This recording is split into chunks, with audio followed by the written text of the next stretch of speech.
Hello दोस्तों, मैं प्रदीप कुमार आप लोग का इस वीडियो में स्वागत है।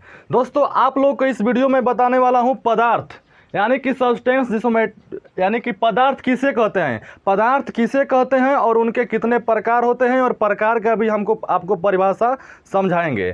तो दोस्तों, आप लोग इस वीडियो पर पूरा बने रहिएगा। अगर चैनल को सब्सक्राइब नहीं किए हैं तो जल्दी सब्सक्राइब कर लीजिएगा और बेल आइकन को प्रेस कर लीजिएगा, क्योंकि बहुत दिन के बाद इस चैनल पर वीडियो आ रहा है। क्यों, कुछ प्रॉब्लम था इसलिए। बाकी वीडियो रेगुलर आएगी, आप लोग मेरे साथ हमेशा जुड़े रहना। तो बिना देर किए चलिए वीडियो को शुरू करते हैं। आपको पहले बता चुका हूं कि इस वीडियो में मैं बताऊंगा पदार्थ किसे कहते हैं और पदार्थ का वर्गीकरण का पूरा डिटेल से आपको बताऊंगा। तो वीडियो पर आप लोग शुरू से लेकर अंत तक बने रहिएगा। आज आप लोग का पदार्थ और पदार्थ के जितना प्रकार होते हैं सभी को ख़त्म। तो चलिए बिना देर किए वीडियो को शुरू करते हैं। देखिए, लिखा हुआ है पदार्थ, जिसको इंग्लिश में सब्सटेंस बोलते हैं। यहाँ पर लिखा हुआ है पदार्थ, यानी पदार्थ किसे कहते हैं। देखिए, इसमें परिभाषा में लिखा हुआ है कि जो वस्तुएं स्थान घेरे, जो वस्तुएं स्थान घेरे तथा जिसमें द्रव्यमान और आयतन हो उसे पदार्थ कहते हैं।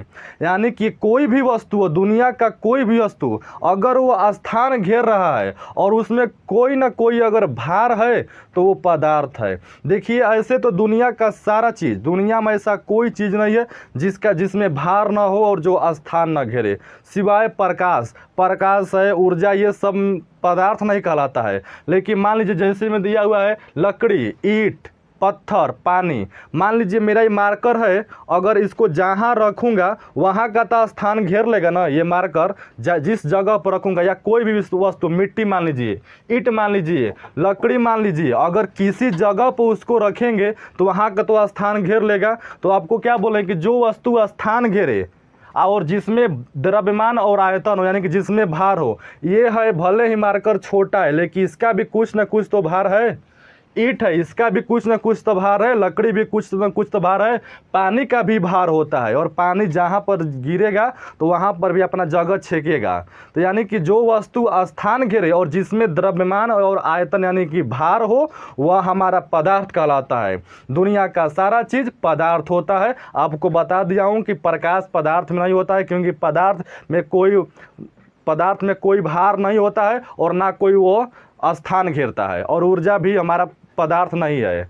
बाकी सारा चीज़ दुनिया का पदार्थ के अंतर्गत आता है। आप समझिए कि जिसमें भार हो और जो स्थान घेरता हो, भले ही कितना भी छोटा हो, अगर उस स्थान घेरता है और उसमें भार होगा थोड़ा भी तो हमारा पदार्थ कहलाएगा। तो पदार्थ आपको समझ में आ गया होगा।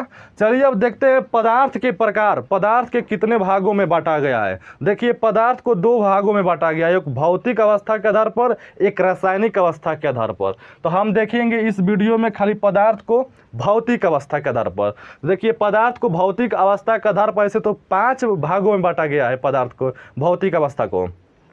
लेकिन जो उसमें मुख्य है, तीनों को मुख्य है। पहला ठोस, दूसरा द्रव और तीसरा गैस।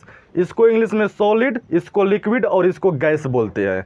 अब तीनों को बारी बारी से एकदम अच्छे से डिटेल से एकदम एग्जाम्पल के साथ समझेंगे। तो चलिए, पहले दिया हुआ है कि ठोस यानी कि सॉलिड किसे कहते हैं। तो इसका परिभाषा बोर्ड पर लिखे हैं कि वैसा पदार्थ जिसका आकार और आयतन दोनों निश्चित हो वह हमारा ठोस कहलाता है। यानी कि जिसका आकार और आयतन दोनों निश्चित हो। जैसे मान लीजिए लोहा, पत्थर, कुर्सी। बताइए, लोहा है, उसका आकार तो निश्चित है, यानी कि जहाँ वो रखेंगे हम वहाँ रहेगा स्थित।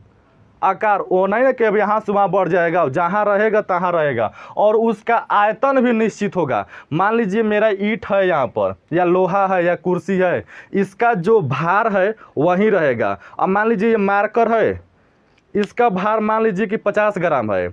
अब क्या इसको मैं बेंच पर रख दूंगा तो इसका भार 100 ग्राम तो नहीं ना हो जाएगा, इसका भार तो 85 ग्राम रहेगा ना, चाहे कहीं भी रखें।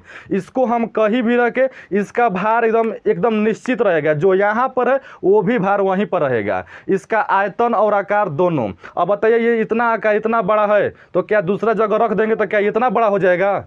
इसका आकार तो बराबर ही रहेगा ना, कहीं भी इसको रखे इसका आकार इतना ही बड़ा रहेगा, इसका भार है जो है वही रहेगा, बदल नहीं जाएगा। तो यानी कि जिसका आकार और आयतन दोनों निश्चित होता है वो हमारा ठोस कहलाता है। जैसे मैं लिख दिया हूँ लोहा पत्थर कुर्सी, अपने से समझ जाइएगा कि कौन हमारा इसका भार निश्चित रहेगा और कौन रखेंगे तो उसका आकार भी निश्चित रहेगा।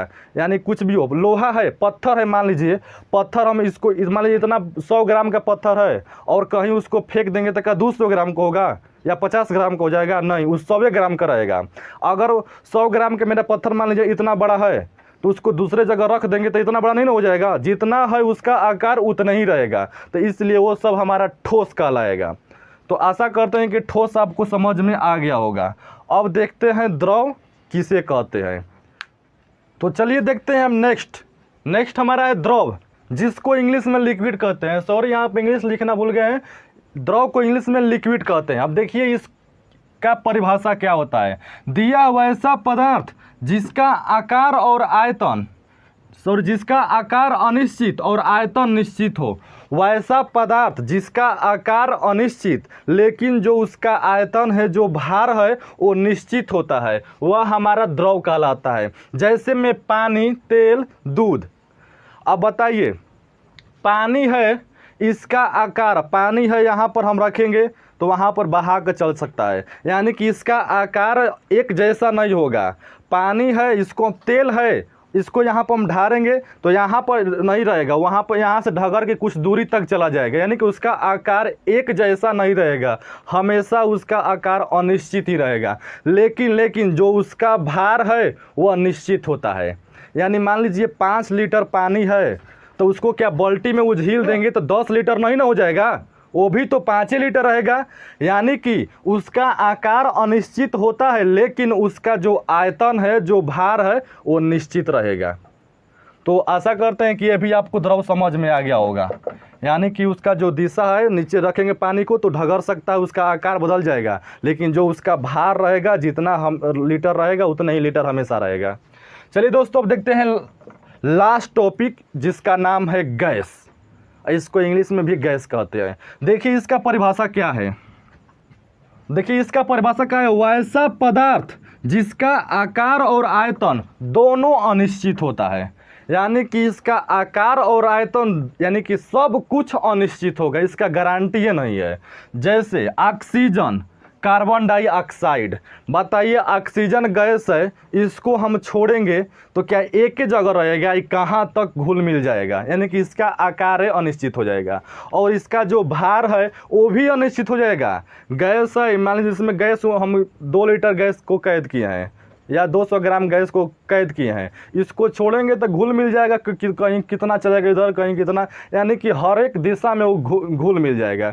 यानी कि इसका आकार और आयतन दोनों अनिश्चित होता है, जिसे हम लोग गैस बोलते हैं। जैसे हम ऑक्सीजन और कार्बन डाइऑक्साइड को बोल दिए हैं। बस दोस्तों इस वीडियो में यहीं तक। अच्छा लगे तो लाइक करें और चैनल को सब्सक्राइब करें और वीडियो को जितना हो सके दबा के शेयर करें। जय हिंद दोस्तों।